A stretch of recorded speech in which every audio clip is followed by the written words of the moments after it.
Aujourd'hui, nous allons parler de Brice Oligui Nguema, un homme devenu une figure centrale du Gabon. Mais qui est vraiment cet homme qui a marqué la scène politique gabonaise? Partie 1. Les débuts. Brice Oligui Nguema est un militaire gabonais. Très discret pendant longtemps, il a gravi les échelons de l'armée grâce à sa rigueur et son professionnalisme. Originaire d'une famille modeste, il s'est engagé très jeune dans les forces armées gabonaises. Sa carrière militaire est marquée par plusieurs postes clés, notamment dans les unités de sécurité présidentielle.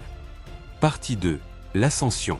Avec les années, Brice Oligui Nguema est devenu l'un des officiers les plus influents du pays.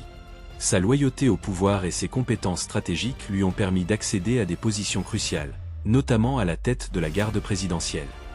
Sa popularité au sein de l'armée et sa connaissance fine des rouages du pouvoir ont fait de lui un acteur incontournable de la vie politique gabonaise.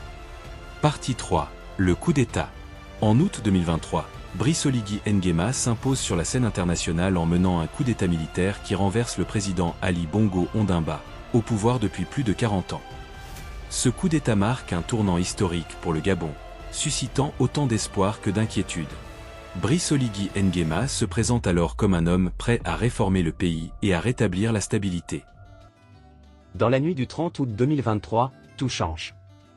Après une élection contestée et un contexte déjà explosif, l'armée intervient. Les institutions sont dissoutes. Ali Bongo est placé en résidence surveillée. La nation retient son souffle.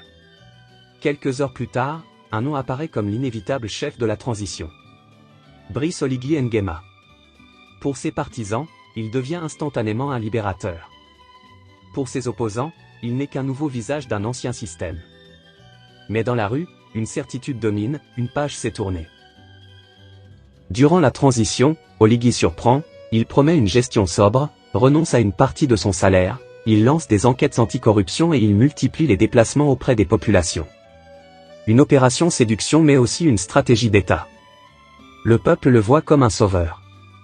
L'armée le considère comme un stabilisateur. Et l'international observe, prudent mais attentif. Chapitre 7. L'élection de 2025, le triomphe. Avril 2025. Le peuple gabonais est appelé aux urnes.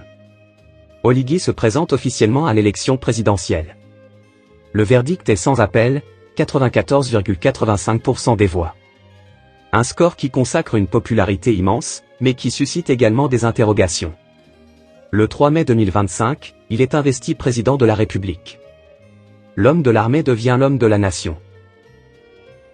Chapitre 8. Zone d'ombre, critiques et défis. Comme tout chef d'État, Oligui n'échappe pas aux controverses. Liens familiaux avec les Bongo.